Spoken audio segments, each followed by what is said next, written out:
Shalom, shalom unto the elect, giving all honor and glory and praise to Yahweh, by Shem Yahushai, by Shem Kagadash. Double honor to the apostles of GMS. Lord, when this lesson is edifying and straight to the point. The title of this lesson is going to be somewhere centered around the title Code of Conduct. And the definition for Code of Conduct, as you see here, is a set of rules outlining the norms, the rules, responsibilities, or proper practices of an individual party. And we are an organization, or a party of some sort, or a cult, like they call it. They like to call it a cult, But, we are a group, ordained from the Most High, Lord willing. The men that we're around are sincere, and we could see those who aren't. But, so that means we got a certain way that we operate. We have rules on etiquette. We have rules on everything. There's over 600 rules in this thing of ours. And a lot of organizations don't have that many rules. It might have hidden rules and fine line, but our rules are plain upon tables, and it's set in stone. So we should all know it. But with that being said, it's not possible to keep all 600 plus rules. In this flesh, we will go off. That's why we thank the Lord for His grace and mercy. But we strive to rehearse the righteous acts. Book of 1 Corinthians chapter 14 verse 40, quick verse. Let all things be done decently and in order. So in other words, don't be discombobulated. Don't be out of order. Go with the flow. Not in wickedness. You gotta have discernment, of course. If you being taken advantage, and that's 144. Call on now by Shah. But Khan, you can't be everywhere. You can't be like a nigga. You just pull up to a party. You don't like what's said, so shots off. Your way or the highway. So that's not how a holy man would deal, especially a man of the Lord. A man with wisdom, knowledge, and understanding. You slow the wrath. Because you find yourself whenever you're out of order, you find yourself in the wrong. You find yourself, pretty much not getting the benefit of the doubt because you're going contrary to the scripture. You're going off. Matthew 10 verse 16. And I'm bringing out this lesson where this lesson where I got what is it called? You could say the motivation. What inspired me to do this lesson was, I was just thinking about, when we're out in public, because we have so much knowledge, wisdom, and understanding. When you might come across an Edomite, you don't just, of course, every situation is different. We're on highways and byways, free game, but you don't just go, to an Edomite. You don't go to the job site, you start cursing out Edomites, you telling them they're going into slavery. That's just not wisdom, That's just being overzealous, and not being in order and not knowing, spectrum and how to deal.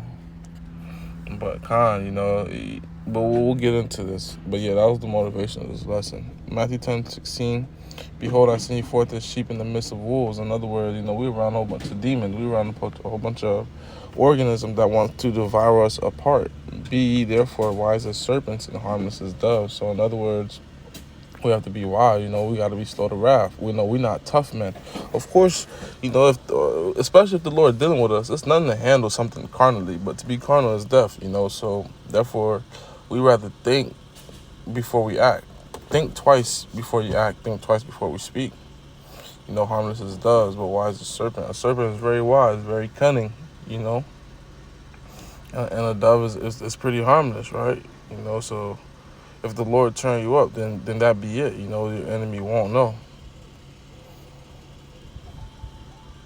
Colossians 4:6, let your speech be always with grace, seasoned with salt, that ye may know how ye ought to answer every man. So that goes back to not being a nigga, not just popping off, popping your shit like this the nigga club, your way or the highway. You got to know how to deal, how to listen to understand, so listen to respond. That's what a lot of our people do. They just listen just so they can have a comeback and pretty much catch you or something.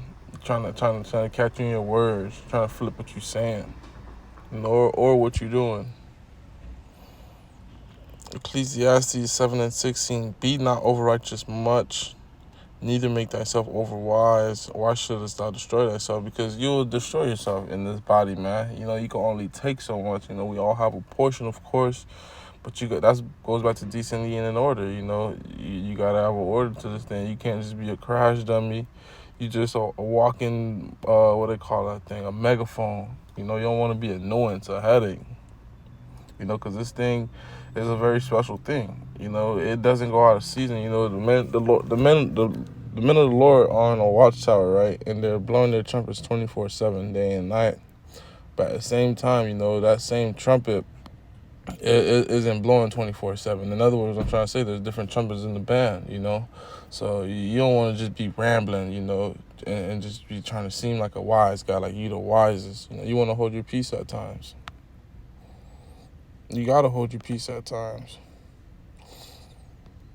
Matthew 7:6, because, what they say, pretty much, the less you speak, the more people listen to you. But, of course, that doesn't really apply to us like that specifically, because what we're speaking about is not things of the world. It's holy things. So this thing really can never go out of season, especially more so than ever. Things are turning up, so things are becoming more vivid. Like years ago, people used to go against the apostles when they brought out the MOTB, but now, like, all they got to do is just go on a search, and then you're going to see the MOTB is as real as it gets, Shit, we in the end of times for real. There's nothing that's going on that the men of the Lord that have the Spirit, knowledge, and understanding can't show you, precept upon precept. They could prove to you the famines, why it's happening. They could prove to you the pollution and all our food, why it's happening. They could prove to you all the sodomy, all the ungodliness, all the faithfulness, lasciviousness, fires, earthquakes, rumors of wars. What do you want to be proved? All you got to do is ask in sincerity, and, it's going to show you plain upon the table. Matthew 7:6, give not that which is holy unto the dogs, neither cast ye your pearls before swine. So, in other words, you got to know who deserves the truth. You see a brother, or you see somebody not getting what you're trying to say 4 or 5 times, you got to understand, okay, maybe this thing, maybe it's either not for him, this truth, or maybe it's not his time yet. You can't be wasting your time. Or you going to heathen, you trying to show him everything, that you're a biblical scholar. You ain't got to do all that. Go into the house in Israel and preach, roughly paraphrasing. Tell them what's to come, because when it does come, the Lord don't want nobody talking about, and the Lord won't have nobody talking about, I didn't know, Lord, why you didn't warn me, Lord, because the Lord is a fair and just God, so everybody gonna get this warning, Same way how they have those fire alarms in your schools and whatever your work building or wherever your living situation may be. You get a warning before that shit blow the hell down. That's why you have smoke detectors, and car sensors that beep when they sense you getting too close to a car. That's essentially what we're doing. We're like what do they call that thing? We're a purge warning, that big ass, and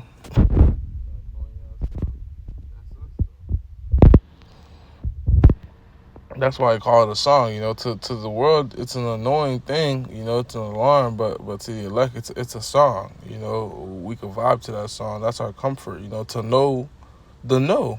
Like, you can't. People literally pay for that. Like as far as CEO courses and stock classes and how to make money off Airbnb, bro. People pay for all these type of things. To be in the know, to have inside scoop, or what do they call it, insider trading. Essentially, that's what we have, and that's what we're doing,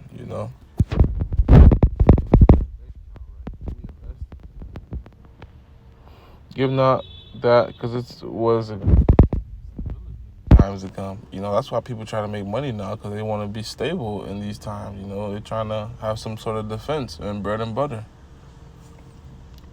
Give not that which is holy unto the dogs, neither cast ye your pearls before swine, lest they trample them under their feet and turn again and rend you. Because fools despise wisdom. Not only do they forsake wisdom, they literally despise it. They'll talk bad about it. They'll throw it back in your face. They'll twist it up. They'll rend it. They'll rend you. they'll start wanting to fight you because of, what you're saying. You're going against their ideologies. You're offending their Allah and their cement fat Buddha baby boy. But Lord